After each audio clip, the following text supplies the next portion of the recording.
And Lauren's rabbit picture is really effective because of her clever use of felt tip pens. She's used a different style to colour in the background, which makes the rabbit really stand out from the grass.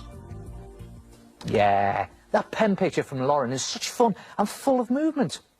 You know what? It's important to remember when using pens that there are two types. There are permanent pens and there is water-soluble ink pens. Now, both can create different effects.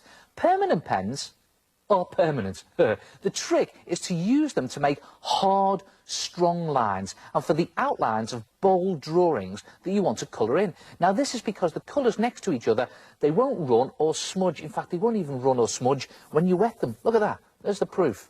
Permanent. But beware, they don't come out.